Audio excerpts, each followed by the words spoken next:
எப்படிடா போன?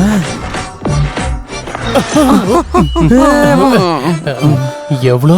நீ எவ்வளவு தருவியோ அவ்வளவு. பழம் சாப்பிட போறீங்களா? உன் பழம் தரியா? பழம் சாப்பிட போறியா? நீ கொடுத்தா சாப்பிடுவேன். கையே இவ்வளவு நீளமா இருக்கே. நீ சாப்பிடுவியா? அப்படியே உரிச்சு சாப்பிட்டுருவேன். ரூம் போயிடுவான்னு நினைக்கிறேன். எங்கடா அவங்க? எங்கடா போனாங்க? கடைசி எங்கடா போனா? இவனுக்கு எந்த விஷயத்தை எடுத்துக்கிட்டாலும் எல்லாத்துலயும் அவசரம்தான். இவ்வளவு அவசரமா போனானே, அங்க பண்றதுக்கு அப்படி என்ன இருக்கு? டேய், என்ன செஞ்சாலும் அது நம்ம பள்ளிக்கு தானே ஆபத்து. எதுவா இருந்தாலும் செயல்ல தானே தெரியும். பேச்சுல தெரியாது. என்னடா போனே, என்னாச்சு? முடிஞ்சா?